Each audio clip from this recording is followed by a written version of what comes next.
First of all, this is a top tip that I've done before, but somebody was asking me, and I appreciate that it's quite difficult to find things on YouTube. Somebody was saying that they didn't quite understand why we have to, you don't have to do it, but why I like to salt my meat well in advance.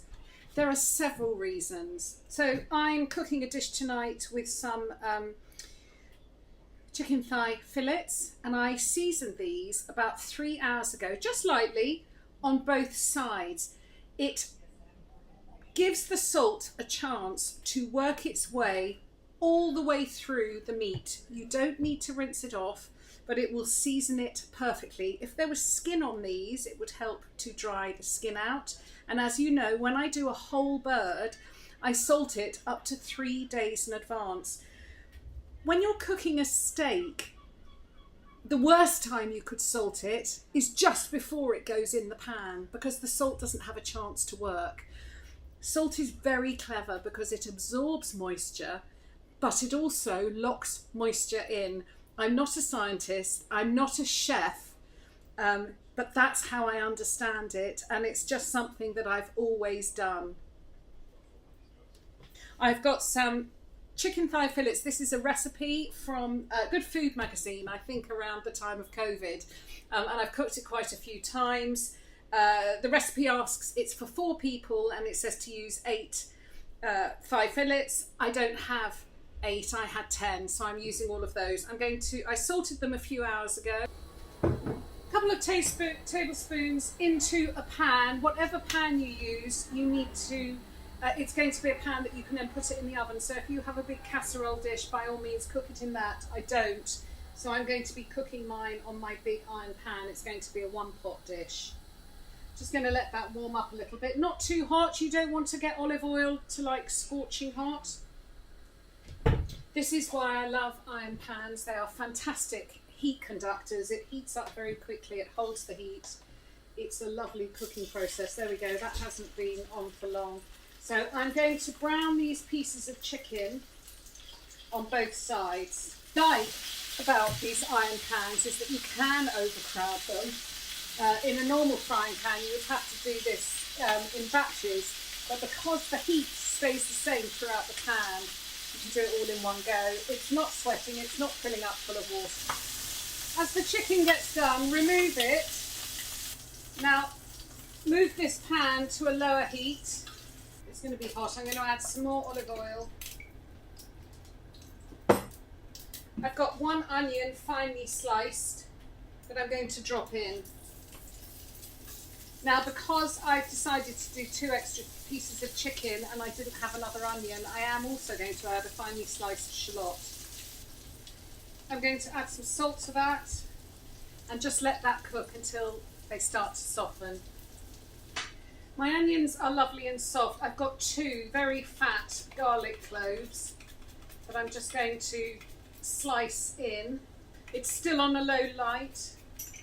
I'm going to add a tablespoon, no, don't add a tablespoon. I'm going to add a teaspoon and a half of chili flakes.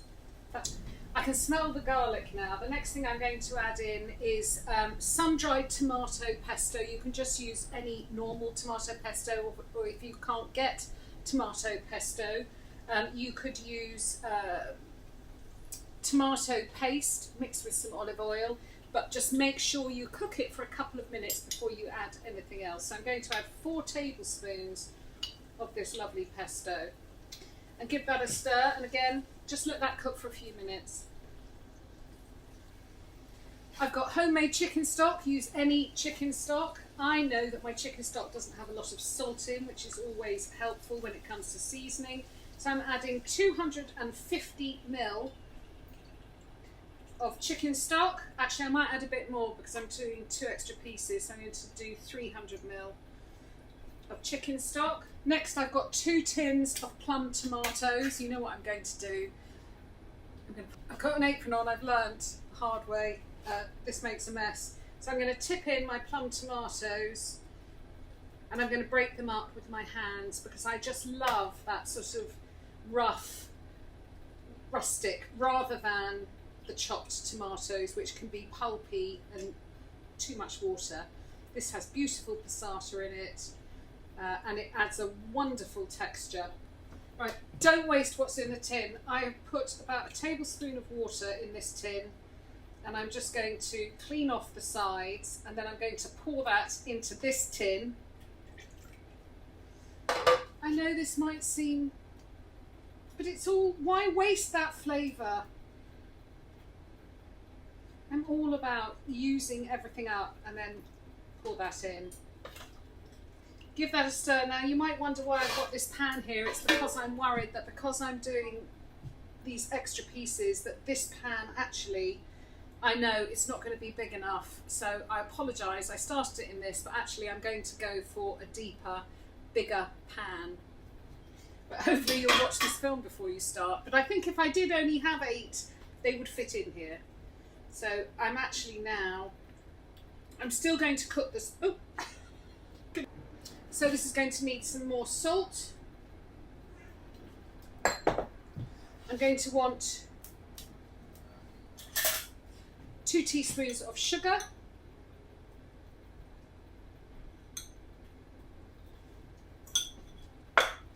Some pepper. Oh, that's spicy.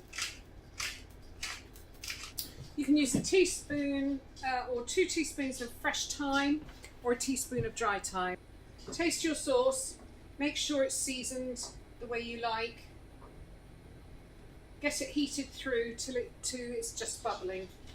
Now it's time to nestle the chicken back in. There's a lot of juice there, don't waste it, pour it all in. I'm just going to cover it with a lid, set a timer and cook it stovetop for 40 minutes. While the chicken is cooking, I'm going to make the scones that are going to go on top. And this is just like making scones. I've got 150 grams of self-raising flour. I'm going to add about half a teaspoon of salt. And I've got 80 grams of cold butter, cubed. And I've cubed my butter quite small. You should use unsalted butter, but I haven't got any. So I'm using salted butter. It'll be fine. Get your fingers in and work quite quickly. And you want to mix this together with your fingers until it resembles fine breadcrumbs. At this point, preheat your oven to 180 degrees. You can't rush stuff like this. I think this has taken about 4 minutes and I'm quite happy with it. Here, I've got 80 grams of grated Parmesan. I'm going to put about 2/3 of it in. I want to save enough, I'll gauge it. I want to save enough to cover the top of it. Yes, that's about right. So that's about 2/3, and I've got 50 ml of milk. I'm just going to mix that Parmesan in. And then I'm going to pour in the 50 ml of milk. You might need more. And then the same as you would a scone, with a cutlery knife, you want to start cutting into it and mixing it. I am going to add a tiny more splash, maybe 10 ml of milk. I'm now going to briefly bring the dough together. That was literally just one fold. I'm going to put it onto my work surface. You can see it's still full of crumbs, but it will stick together. The lighter the touch, the lighter the scone. I'm now going to make 8 scones. So I'm going to cut it in half again. So I've got 8 pieces. I'm now going to fashion them very quickly and roughly into just 8 little balls. With this, I would definitely serve this at a dinner party.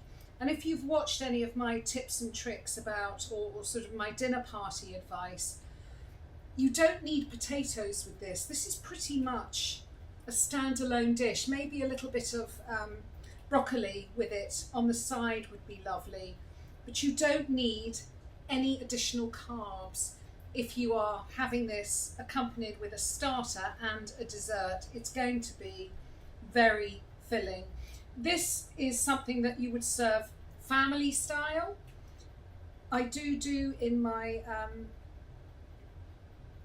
advice about dinner parties, you need to decide before you start preparing your menu if you want to do individual plating or family style. This is very much family style, so the dish will go on the table and your guests can help themselves. In the old days we would call that a kitchen supper. This has had 40 minutes. I'm going to just nestle the scones on top. Leave plenty of space between them because they are going to double in size. Now top each scone with that extra cheese. And this is going to go in the oven for 25 minutes or until the scones are done and doubled in size.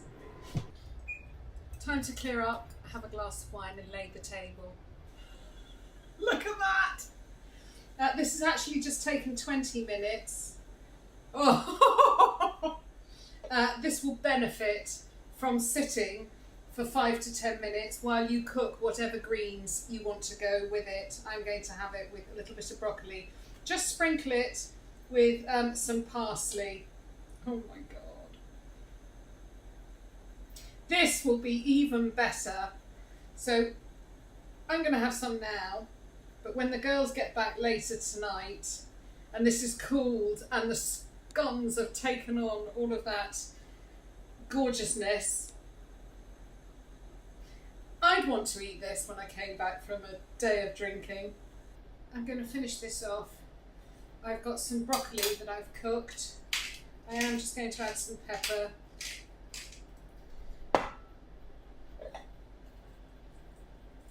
Just a tiny bit of salt because this.